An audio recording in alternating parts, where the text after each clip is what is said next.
Hello and welcome to Champions of Care, a Champion Chair podcast. I'm James Kent, and joining me today are my two guests, Brant Satterwhite, Director of Operations at ChairMedics, and Michael Coombs Jr., Operations Manager at ChairMedics. And today we're going to learn more about ChairMedics and find out what they're all about and, more importantly, what they do for their customers. Brant and Michael, welcome to Champions of Care. How are you both doing today? Good. How are you, James? Pretty good. Brant, I'm going to begin with an obvious starting point. Tell me a little bit about ChairMedics, who you are, and what you do in the medical furnishing space.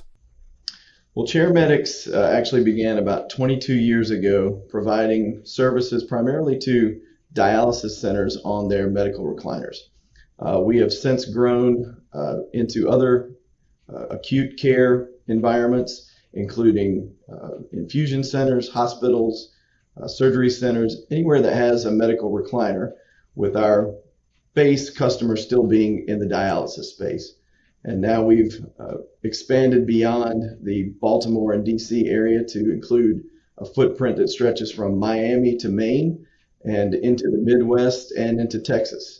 Fantastic. So if I have this correct, you are the nation's largest provider of dialysis chair maintenance and service, but your services aren't strictly focused on dialysis chairs. You do maintenance on other patient treatment recliners as well, correct? That is correct. So as I said, we service several hospital centers. We service oncology centers, surgery centers, anyone that has a similar type of medical recliner.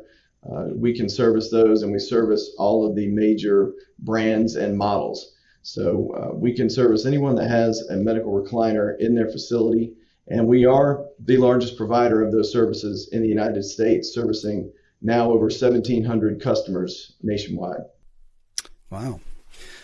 Well, one of the most critical aspects of these types of chairs is patient comfort, and keeping these chairs well maintained and working well throughout their life cycle is so important. What types of plans do you offer to help healthcare facilities focus on what they do best, and that is the care and comfort of their patients? We offer a preventative maintenance plan. We also offer customers can call and just get basic repairs, and they can also get parts installed. Okay, well, let's get into some of the specifics of what types of services are provided in your maintenance plan, and then when might a facility need something, let's say, of an a la carte service or repair, and what specifically might those situations look like? Well, our preventative maintenance plan, which we also call our ProServe maintenance, it entails a deep cleaning of the chairs, pressure washing. We check them for any infectious control issues and also for any mechanical repairs that are needed. It's a quarterly service that we offer to most customers. With some customers, we have actually doing it monthly. As you move to some of the northern states, they have it monthly, but the PM plan is generally quarterly. Like I said, the cleaning comes along with it, that deep clean, and we also disinfect the chairs. Chairs that have any sort of electrical components as far as heat, massage, or power, those chairs we will manually clean, but a little more intense than is done at the facility. We'll go a little bit deeper than they will, and then we'll also still disinfect the chairs. Some a la carte services we offer, you can just call us up for repairs. If that chair goes down, we know it needs to get back in service quickly, so you can call us out. We'll come handle those repairs. From any previous visits where we found that you needed upholstery, if you have us get the upholstery for you, we'll come back out and install it. But you can also get parts on your own, and we'll come and put those on for you also. Well, that's great. And here's another great thing on today's show. Because we have the benefit of video, we're going to do a demonstration of what a customer might experience when a ChairMedics service tech completes a pro service maintenance visit. And we have with us one of ChairMedics' actual technicians, Garrett Guest. He's going to help us out with this demonstration. So when you're ready, the stage is set and the floor is yours. I'm excited to watch this demonstration. All right, so we've brought in with us Garrett Guest, one of our actual technicians based here in Raleigh, North Carolina. And we want Garrett to walk you and us through his typical procedure for conducting a PM visit, how he evaluates a chair from head to toe, looking for any possible mechanical issues that he will need to fix on site. So Garrett, show us what you do when you go through a PM visit. All right. So the first thing I do is I check to make sure that if the chair is sound mechanically. So I will check to make sure that the legs pop out with the lever on the right side. I'll then close the chair. And I'll check the lever on the left side to make sure that it works. I'll check to make sure that the back reclines easily and smoothly. And then I will place pressure onto the back and make sure that it does not extend further down into the Trendelenburg position on its own. I then check to make sure that the chair will go down to the Trendelenburg position. After I've done check that, I start checking upholstery. One of the first places to start would be the place where the patients place their heads. And this gets kind of greasy, and then over time, it will rip down the center.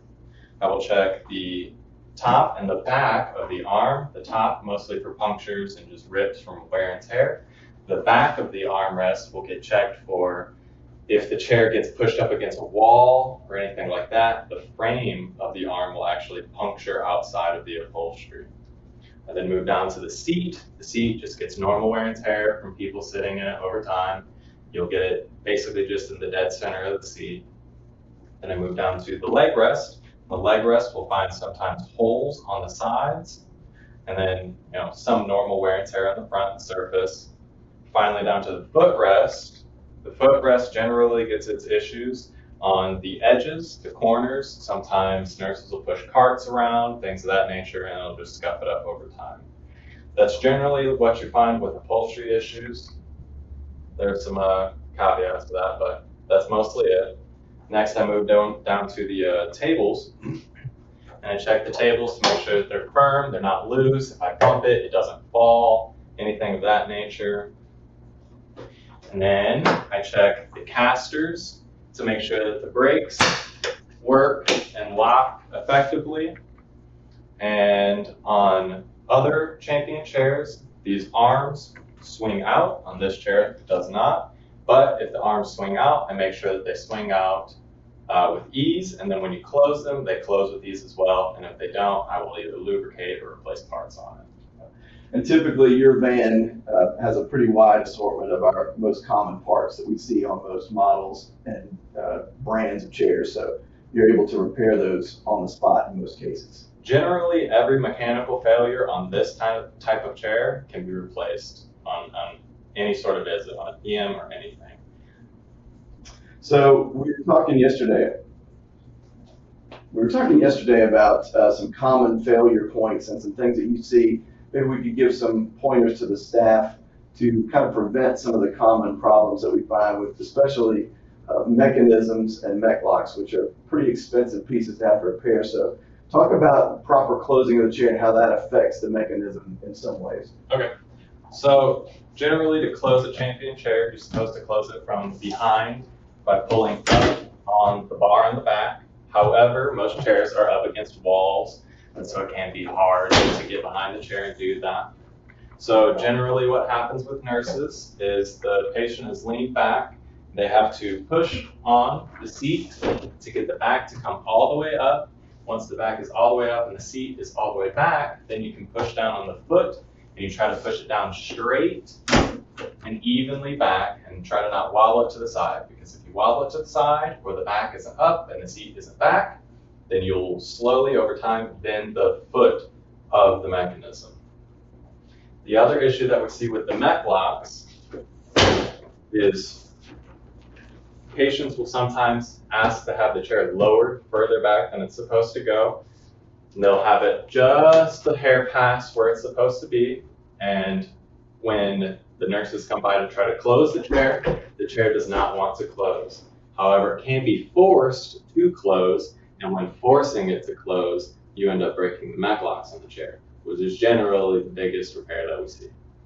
So if we follow just a couple of smarter processes in terms of use of the chair, the staff can definitely prevent a lot of the fixes that we end up seeing and potentially save a lot of money on repairs. Oh yes, yes. As long as they make sure that the back is all the way up before they close it, then they'll avoid most of the repairs that they encounter.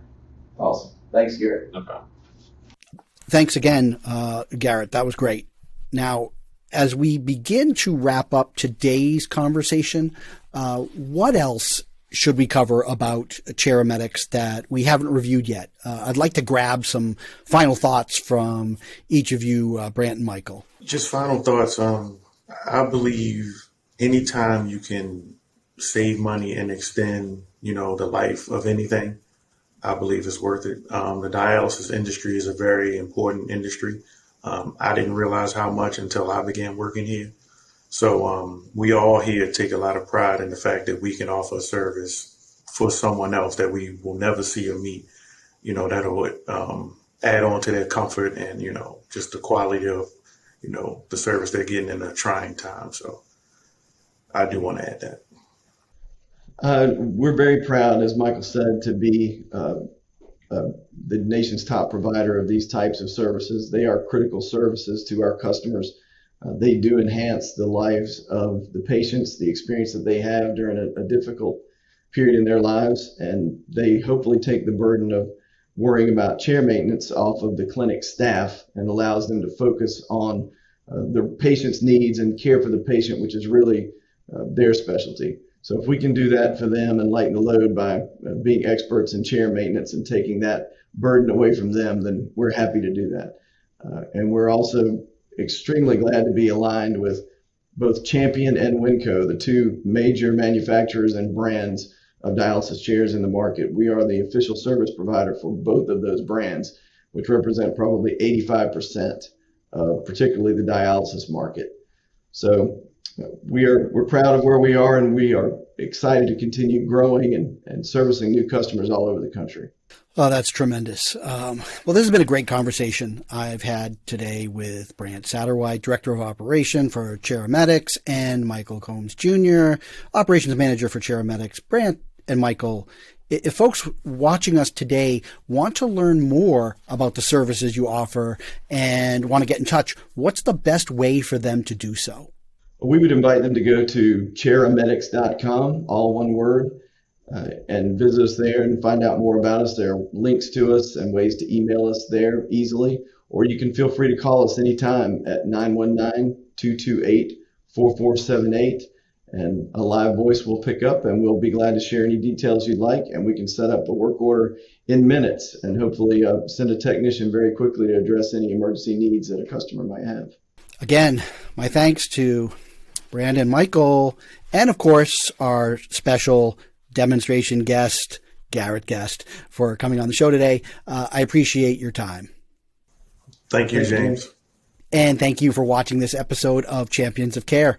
We have lots of great past episodes for you to check out on Apple Podcasts and Spotify. So make sure to subscribe and you'll get access to all the thought leadership discussions we'll be bringing you in the future. My name is James Kent, and I look forward to chatting again real soon.